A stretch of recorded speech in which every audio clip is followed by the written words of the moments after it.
بسم اللہ الرحمن الرحیم۔ السلام علیکم۔ آج کی ویڈیو میں 27 رجب کی اہمیت، فضیلت، اس رات کی عبادت، خاص نوافل اور 27 رجب کے روزے کے بارے میں تفصیل سے بات کروں گی، اس لیے ویڈیو کو آخر تک لازمی دیکھیے گا تاکہ کوئی بات رہ نہ جائے۔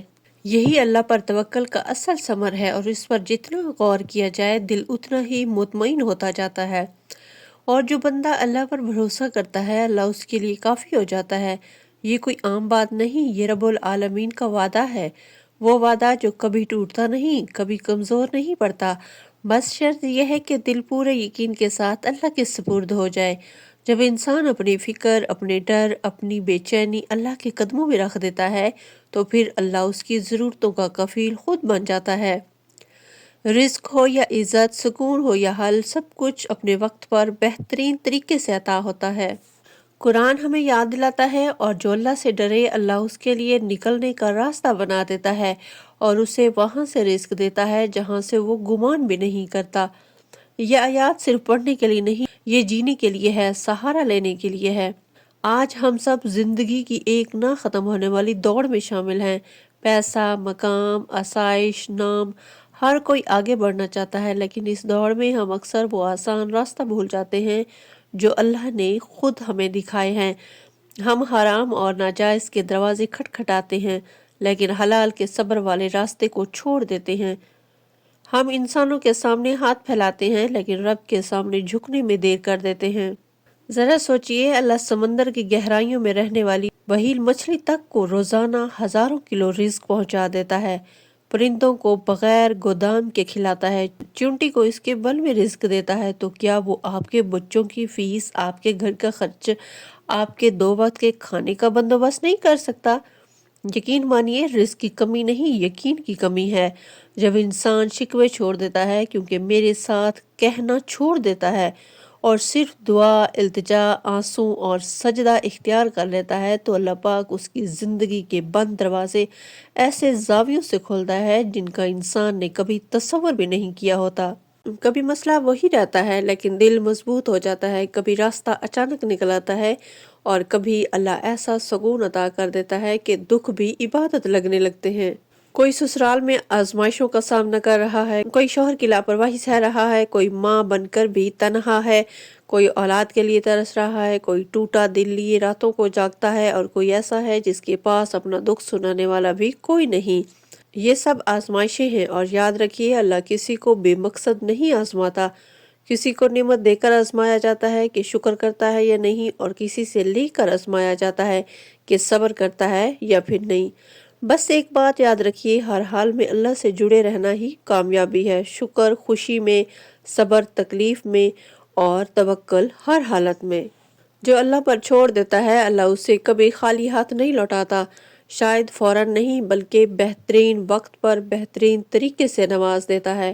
اللہ ہمیں سچا توکل، دل کا سکون اور آزمائشوں میں ثابت قدمی عطا فرمائے، آمین۔ اب بات کر لیتے ہیں 27 رجب کی شب کا خاص اور بابرکت وظیفے کی۔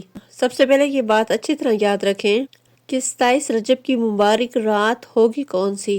26 رجب کو مغرب کی نماز کے بعد یہ ٹائم شروع ہو جاتا ہے، اور 27 رجب کے دن روزہ رکھا جاتا ہے، یعنی رات عبادت اور دن میں روزہ۔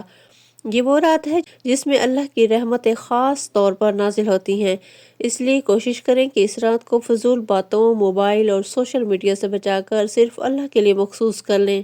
عبادت شروع کرنے سے پہلے آپ باوضو ہو جائیں، صاف کپڑے پہن لیں اور قبلہ رخ ہو کر بیٹھ جائیں۔ دل میں یہ نیت کریں، یا اللہ میں یہ عبادت صرف تیری رضا اور اپنی حاجات کے لیے کر رہی ہوں۔ اب سکون سے یہ نفل شروع کریں۔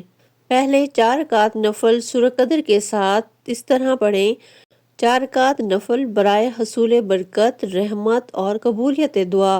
آپ نے یہ 12 نوافل 3 سلام کے ساتھ پڑھنے ہیں، یعنی کہ 4 نفل کر کے۔ جب آپ پہلی 4 رکعت نفل کی نیت کریں گے تو اس میں سورہ فاتحہ کے بعد 3 مرتبہ آپ نے سورہ قدر پڑھنی ہے۔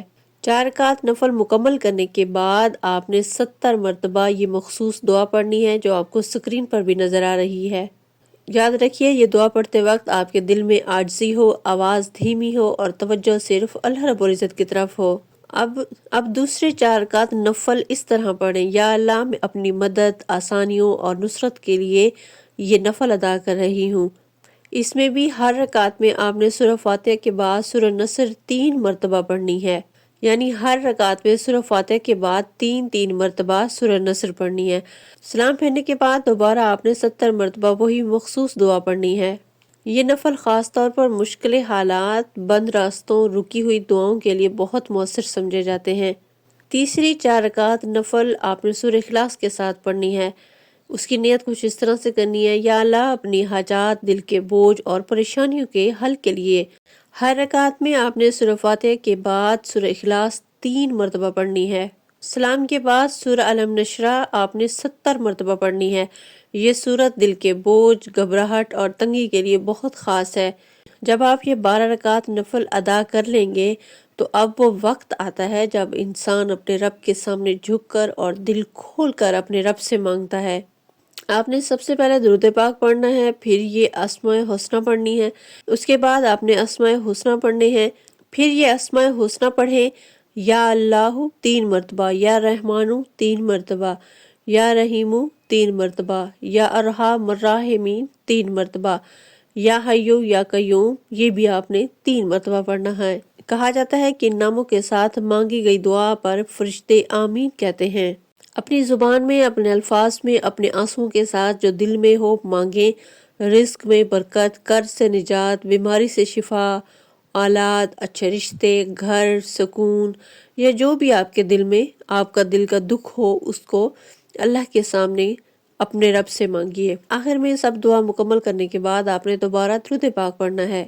یہاں پہ ایک اہم بات بتاتے چلوں، یہ کوئی تعویذ نہیں، کوئی بدعت نہیں، کوئی پیر فقیری نہیں، یہ صرف اللہ کے کلام کے ذریعے اللہ سے مانگنا ہے، اور اللہ سے مانگنے میں کبھی جھجک نہیں ہونی چاہیے۔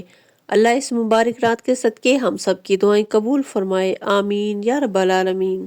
اللہ ہماری مشکلات کو آسان فرمائے، ہماری دعاؤں کو قبول فرمائے، بیماروں کو شفا دے، اولاد کی خواہش مند بہنوں کو اولاد عطا فرمائے، بیویاں جو شوہر کے رویے سے پریشان ہیں ان کے گھروں میں محبت ڈال دے، رشتوں اور گھریلو مسائل کو آسان فرمائے، پاکستان پر رحم فرمائے، فلسطین کے مظلوموں پر کرم فرمائے، اور ہمارے والدین کی حفاظت، مغفرت اور عزت فرمائے، آمین یا رب العالمین۔